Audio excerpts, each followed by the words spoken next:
Chilling tales for dark nights.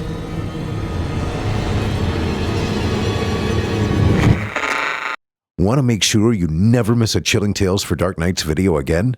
Be sure to subscribe and hit that bell to turn on notifications. Hey amigos, you know what's really easy to do and even easier to forget? Please help me out and hit that like button if you're listening on YouTube. And if you're listening somewhere else, what the hell? Pop in, give me a thumb. Say hello while you're at it. It helps me a ton with the algorithm, and besides, it's real nice to see you there. And now, on to the show.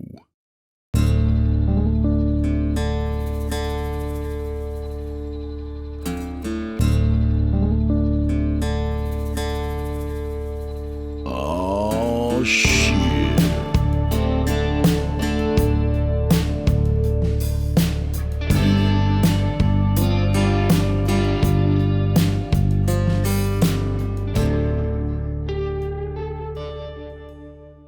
Welcome back, friend.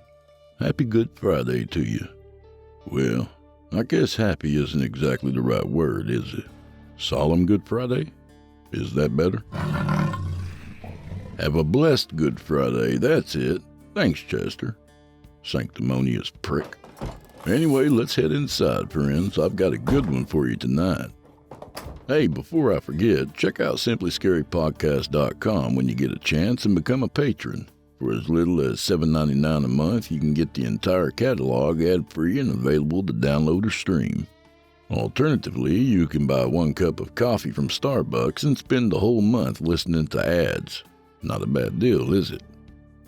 So tonight, we welcome back the elusive author, Mr. Thomas O. If anyone out there can find him, tell him we love his stories. He's not exactly the showy type. This one's a tale of tragedy, trauma, and ultimately transformation. So without further delay, from author Thomas O., I give you The Trees of Ohwayhee.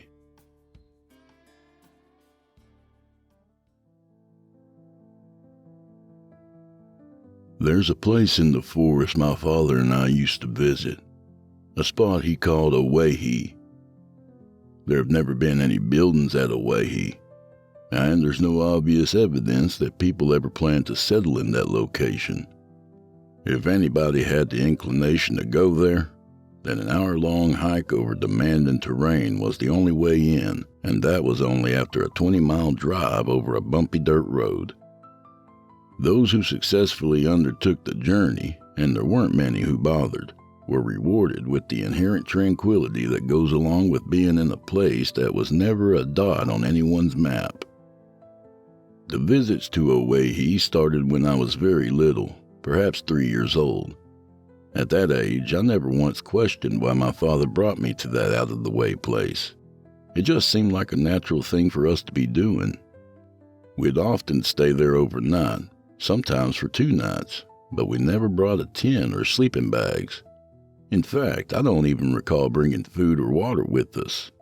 Yet I never once felt hungry when I was among those trees.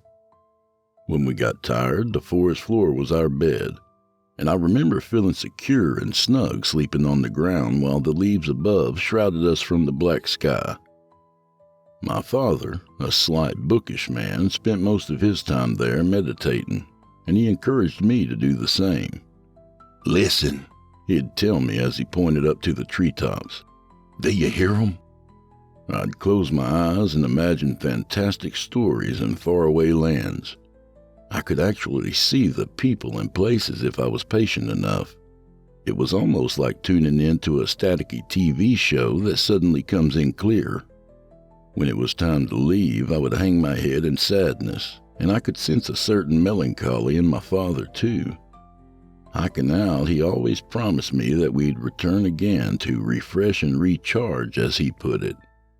When we weren't among the trees, my father spent most of his time reading books and doing research on topics of personal interest to him. We lived in a large Tudor revival home that was nestled alone along the edge of the forest. It was very comfortable. I don't remember my father ever having a job.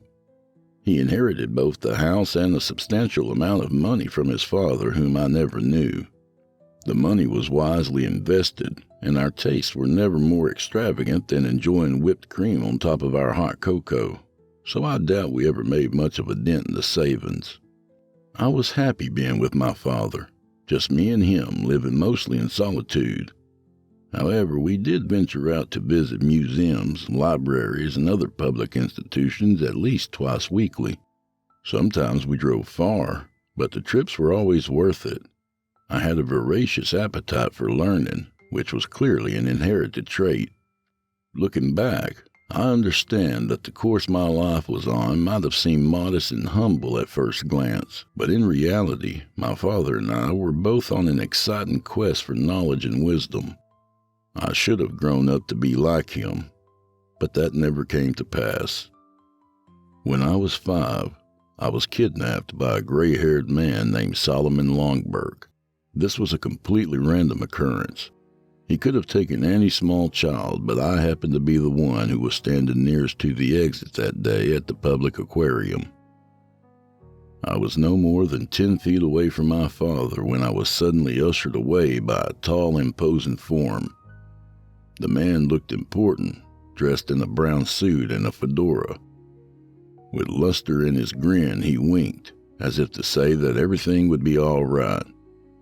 I went with the man, all the while looking back at my father, who was too engrossed in one of the displays to notice that his only son was being ushered away. The obvious question, the one I still ask myself to this day, is why I left so willingly with the man. I've replayed this moment many times in my head, and I'm still not really sure. I think, with the man being so important looking, I went with him simply because I'd been taught to respect authority. I called out weakly for my father, but I didn't yell. There was an honest expectation that he would be following right behind us, but it turned out that I wouldn't see him again for 4 years. Once outside in the sunlight, I could see that the man's suit wasn't as clean as it had looked moments earlier, and his teeth weren't quite as white. My stomach knotted up. Solomon Longberg, though he tried to dress like a respectable citizen, was an evil, awful human being. He took me to a dwelling in the desert where he lived along with his pathetic wife. There I was mistreated until I was 9 years old.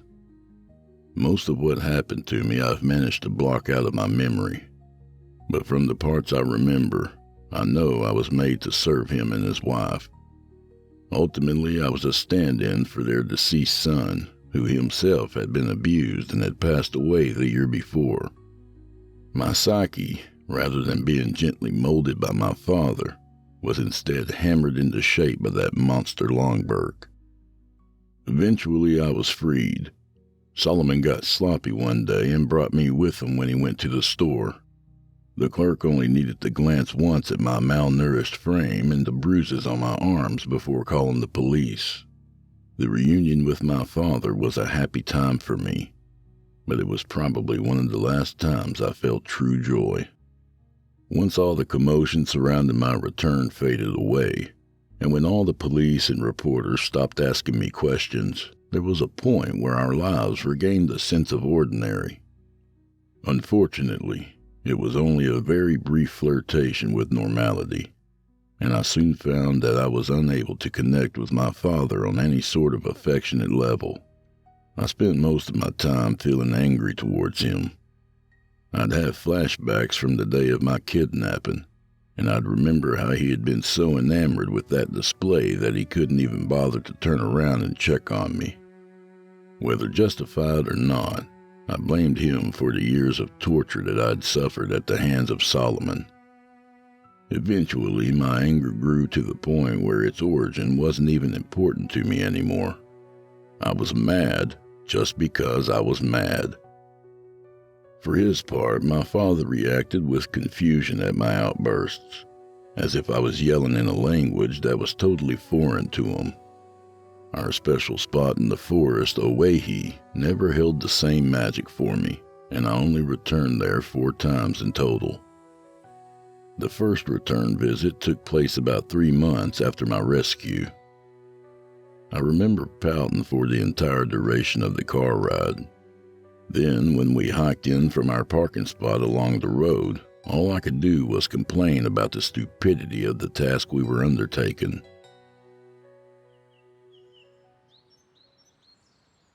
When we finally got to the spot, my father, like all the times before, encouraged me to listen. With nothing better to do, I closed my eyes and concentrated. I heard some common birds and there was a breeze blowing through the leaves. But really, there was nothing special about what I heard. Nothing. I shook my head in annoyance. What am I supposed to hear? I whined. The same stupid things you heard when you were younger? The stories of our ancestors? Don't be stupid, I said despairingly.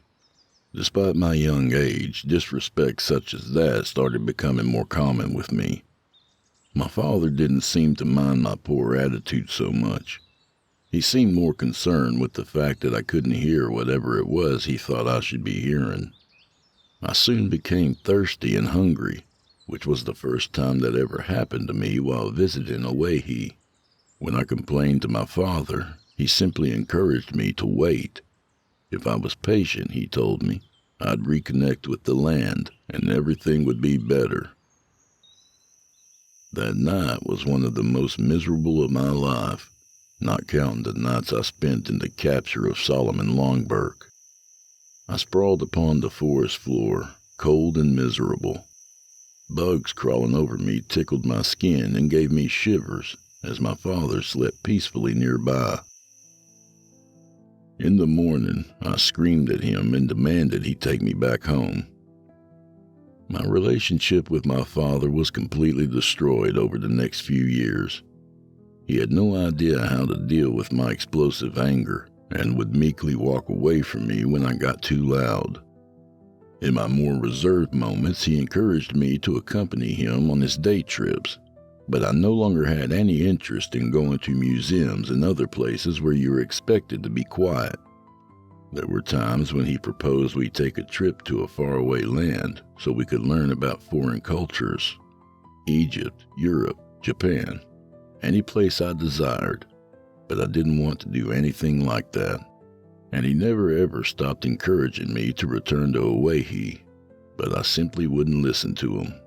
Stop it! I'd scream at him. I don't want to hear about that fucking forest!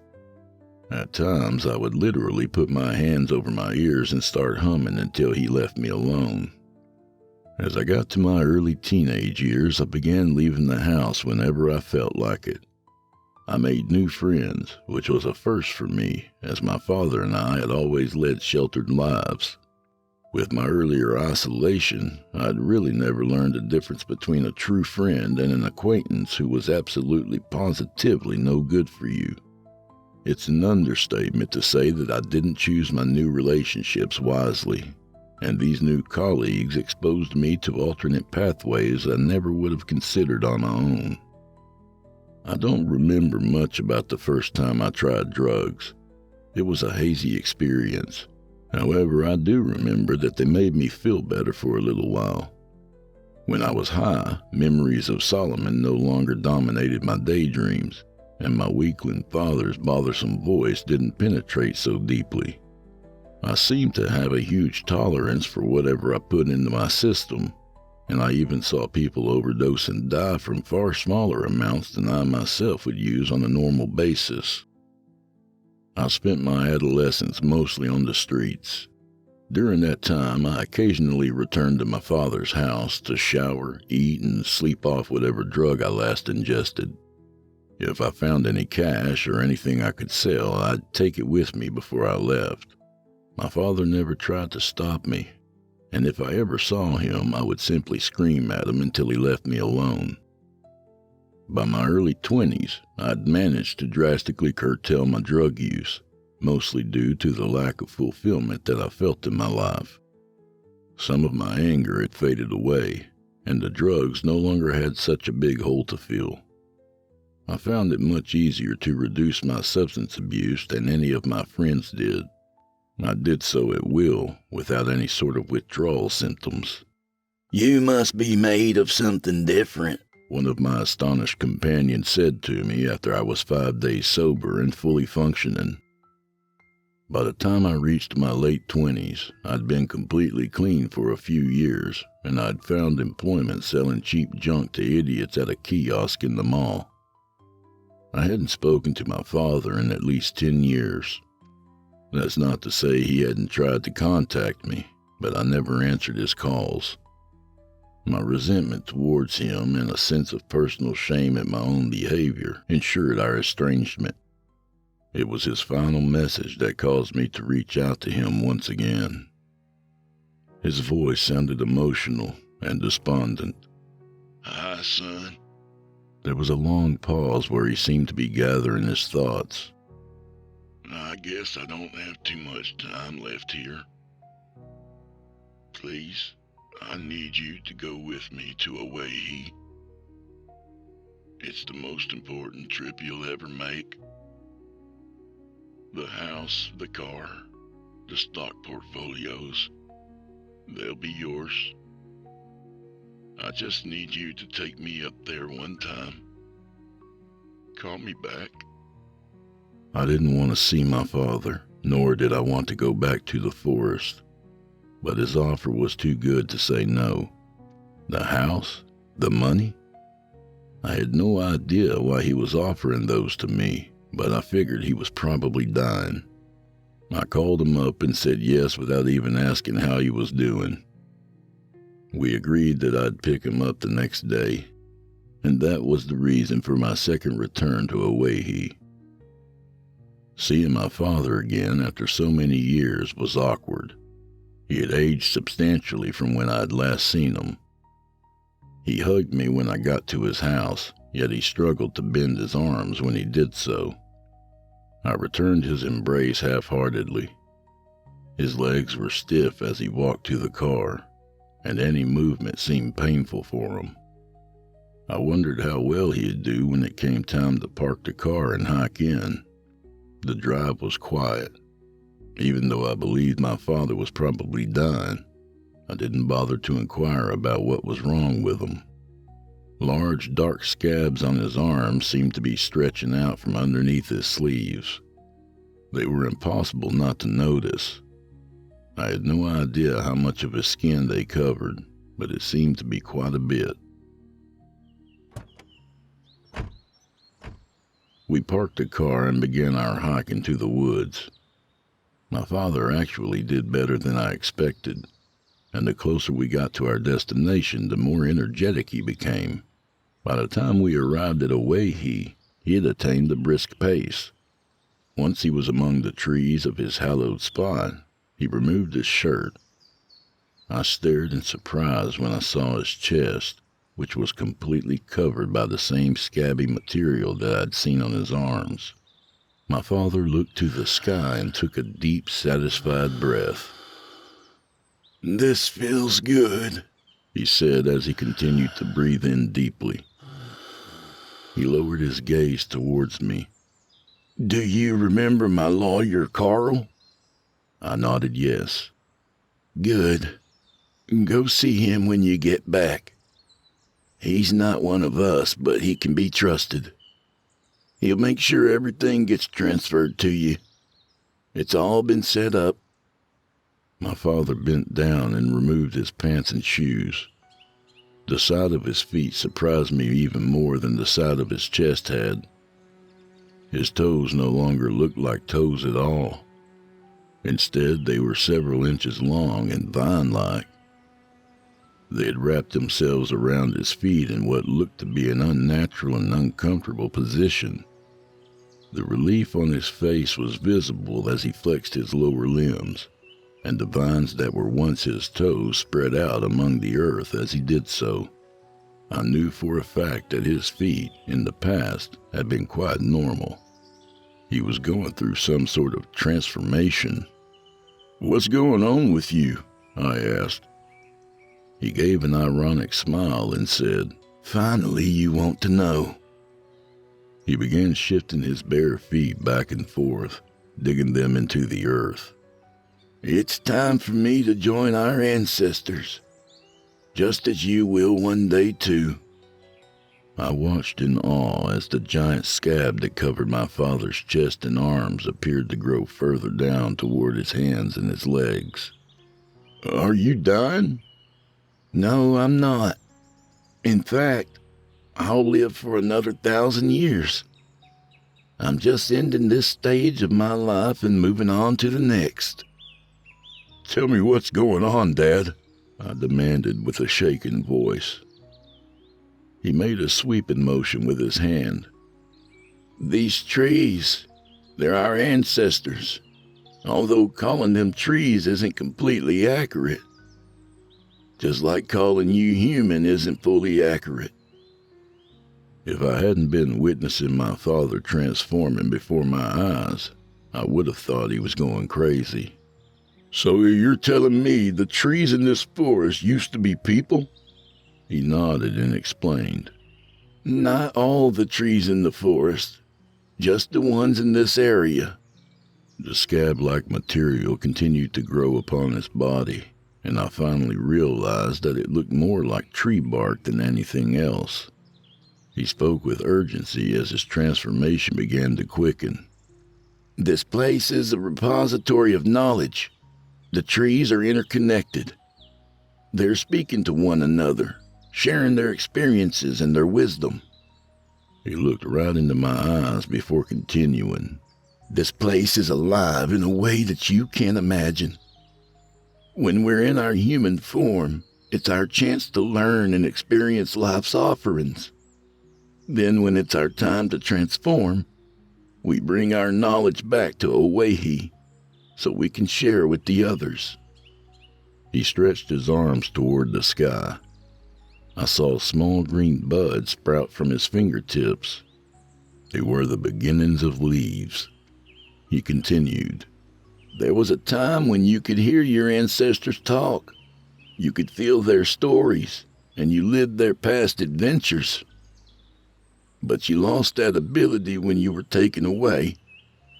You were too young, and gone too long. His voice took on a remorseful tone. I tried to get you to reconnect. So many times I tried to tell you, but you would never listen. You're like a sponge, I told him. His eyes perked up at this comment. He wanted to know what I meant. I explained. That day at the aquarium, I was looking at the sea sponges. When they're in their larval form, they swim around the ocean, eating and growing. Then they find a spot and anchor down, and they stay rooted to that spot for the rest of their lives. He smiled at this comparison. So I guess you did learn something from our trips after all. I suppose it's a little bit like that. But this is so much more. I shook my head. No, you're just a worthless sponge. And that's something I'll never be. You don't have a choice, son. I noticed some movement in the ground a few feet from my father. It looked as if something was trying to claw its way up to the surface. Suddenly, a small green hand breached the forest floor from below. Except for its color, it looked like the hand of an infant. I stepped back as a second small hand also pushed its way up. With the pace of his words beginning to slow, my father went on. There's so much to explain to you, but not enough time. Just know that you must continue our cycle. You must raise a child. He averted his eyes from mine and spoke his last words. I hope you're better at it than I was. I yelled at him. Are you insane? I'm not raising some kid. The baby's face broke through the earth and it started to wail. I began kicking at my father, or whatever it was he was becoming. His legs had grown far more solid and they absorbed my blows with ease. I punched at his chest and his barky growth cut into my skin. Why didn't you pay Protect me!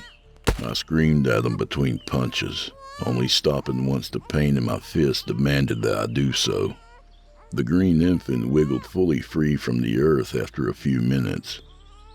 Disgusted at the whole situation, I ignored it and stomped away, determined to get out of the forest as soon as possible.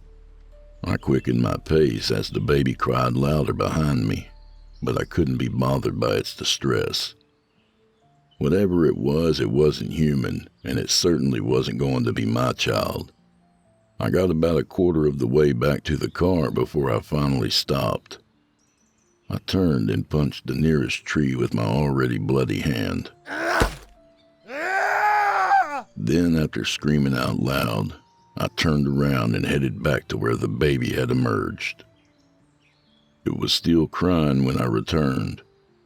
The green color had mostly faded from its skin, and the baby looked nearly as human as I did. I cursed at the child for being such a burden to me, but I took off my sweatshirt and wrapped him up. He stopped crying for a moment as I held him, but he started again as I walked. Shut up! I told it several times. I refused to make eye contact with it. When we got back to my father's car, which was actually mine at that point, I placed the baby on the back seat and drove away fast. Many miles later, I passed a small roadside diner with a few patrons lingering inside. It was a good spot to leave the child. Nobody was likely to see me, but somebody would come out shortly and find it. I parked and looked around to make sure there weren't any potential interlopers spying on me. Then I ran with the little bundle to the front of the diner and placed it on the ground. Maybe Solomon Longberg will find you one day too, I said derisively to the baby. When he does, tell him I said to fuck off. I left the child there and drove aimlessly for another hour, finally running across some shitty dive bar that looked like it could collapse at any moment. I went inside and lost my sobriety within 2 minutes. My third return to Ohwayhee is the most regrettable of them all. It was only 4 weeks after my father had gone through his transformation. I'd spent nearly all that time putting various substances into my system, stopping only long enough to sign the papers that Carl the lawyer shoved in front of my face. I'd been virtually unable to sleep, and the handful of times I managed to pass out for more than 10 minutes, I saw Solomon Longberg in my dreams taunting me. Come here, he'd bark. Do you really think you got away from me? He cackled and wheezed as he spoke. I felt his firm hand coming to rest on my shoulder. You're just a piece of garbage. You're not even human. My bloodshot eyes would shoot open, and I'd be unhappily conscious once again. I barely even remember asking my friend if I could borrow his truck for the trip to Ohwayhee, and I can only vaguely recall buying several jerry cans and filling them with gasoline. However, the hatred burning inside of me torched my soul in a way that can't be forgotten, and it led me to the belief that all my problems would be solved if only Ohwayhee could be wiped off the face of the earth. Erase them. That was the plan. Then I could never become one of them. I drove there early in the morning. It took a long time to walk all the jerry cans into Ohwayhee, 5 trips in all. It was a colossal effort on my part that used up nearly all the daylight hours, but my single-mindedness allowed me to push through with the task. I guessed that the trees would have a natural fire resistance, but the gasoline would counter that nicely. After a short rest, I began spreading the fuel throughout. My efforts were concentrated on dousing the bases of the larger trees, knowing that once they were aflame, the smaller trees would have no chance. Were they aware of my presence? I figured that they probably were. I took a moment to examine the tree that my father had become. He had grown at least a foot taller in the weeks since I'd last seen him. His legs had fused together completely so that they formed one solid trunk, and smaller branches emanated from what were once his arms. His vague facial features were still identifiable, though if a person didn't know what to look for, they would have missed him entirely. It wasn't until I dispersed all the gasoline that I finally heard the trees again. They were confused. They were afraid. After so many years, I finally connected with emotions from them that were so raw and so intense that there was no possibility that they could be muted. Ancient voices invaded my consciousness, and I could feel their protests crushing my own thoughts. I stumbled as I tried to walk, and I knew that there was only one way I could get them out of my mind. I walked to the edge of Ohwayhee, where the ancestral trees bordered along the rest of the forest. I took a final look back at them, with their silent horror throbbing in my head. I'll never be one of you, I said with disgust. I ignited the lighter and threw it against the biggest tree, and the flames immediately surrounded its once proud trunk. Tongues of fire smacked their way up the huge base as I stood and watched. I could feel its agony, and the pain shot through my skull and bowled me over. The heat from the first tree reached across the gap to its nearest neighbor, and it too flamed up. As I crawled away, the fire behind me spread from tree to tree, and their memories flitted through my brain. I envisioned an ancient people first stepping upon the land that became Ohwayhee. I saw adventures from distant times exploring the far ends of the earth. Ripples from lives spent in search of truth and knowledge floated through my head. I felt the brotherhood and kinship that existed among the trees. These memories lingered in my mind for only a moment. Then they were pushed aside forever by the final sense of sorrow that each of my ancestors felt as their lives were extinguished. Only vague imprints of their essence remained. I picked myself up and ran as fast as I could. The final thing I heard from them, once Ohwayhee was well behind me and fully engulfed, was a collective scream that pierced my mind and knocked me down once again. My fourth return didn't happen for another 25 years. I'd foolishly believed that if I destroyed Ohwayhee, I could live a normal human life. But now the rough growth spreading across my chest has shown me otherwise.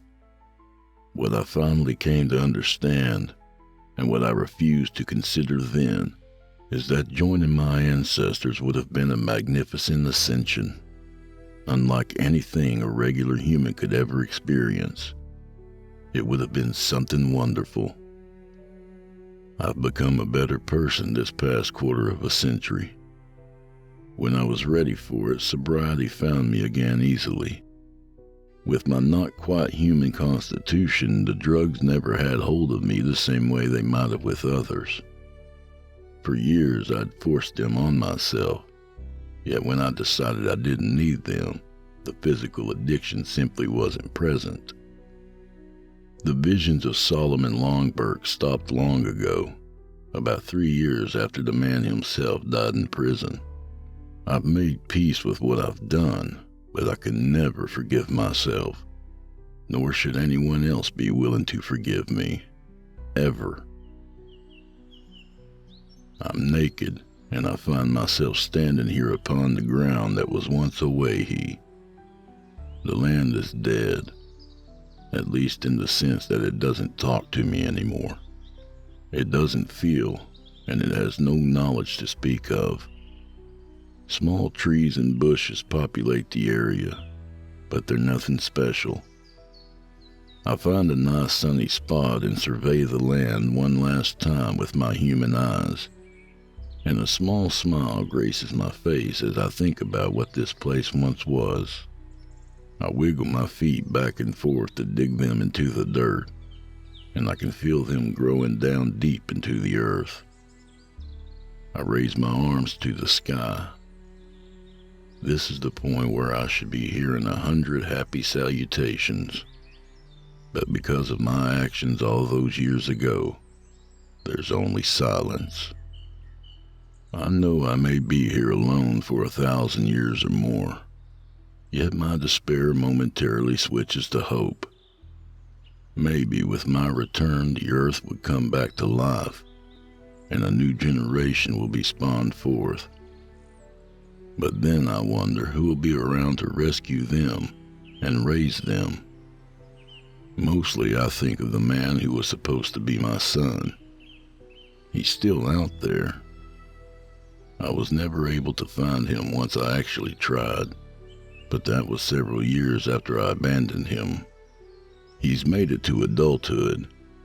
Somehow I can feel that he's still alive, yet he can't possibly know his true origin.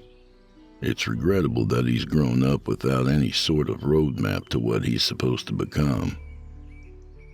He'll go through this same transition one day too, but it will most likely be a time of terror for him. I focus my thoughts and try to reach out to him. He could be anywhere on Earth, and I simply don't know if he can hear me. Still, I have nothing else to do. I'll keep trying. Maybe he'll just naturally be drawn to this place in the future. My body starts to harden, and small leaves spring from my fingers. The sunlight feels good shining on me. I have hope, but for now, and possibly forever, I'm alone, only with my thoughts.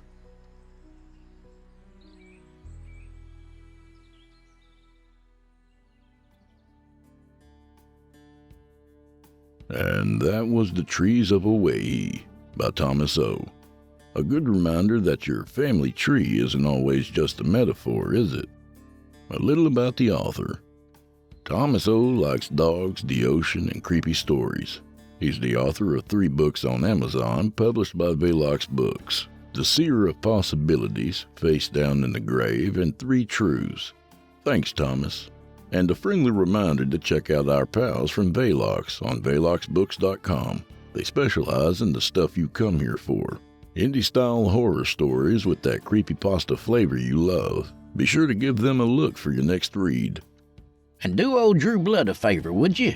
Subscribe to his podcast wherever you do your listening and leave him a 5-star review and a kind word, even if you're listening on YouTube.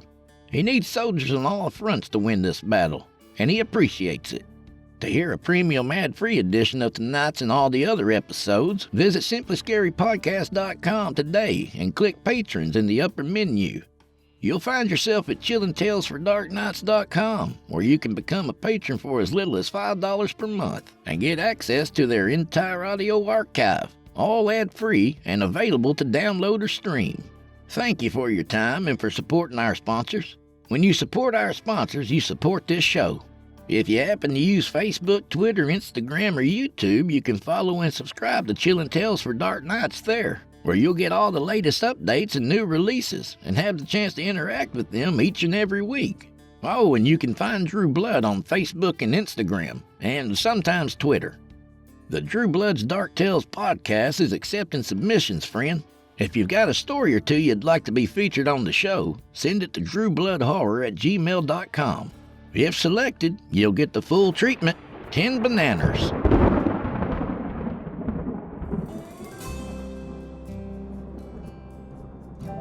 Well, I guess this is where we part ways, at least till tomorrow. Chester and I will be waiting for you over at the Crimson Hour. You can find the Crimson Hour with Drew Blood on all your favorite podcast platforms and on the Sinister Somnolence YouTube channel. Feel free to come by and say hi. In the meantime, grab yourself a drink for the road, and may the wind be at your back. May the road rise up to meet you. Have a happy Easter, everyone, and until next time, take care of yourselves, friends, and of each other. Life can be fleeting, y'all. Treat everyone as if it's the last time you'll see them, or you might end up regretting it. Trust me.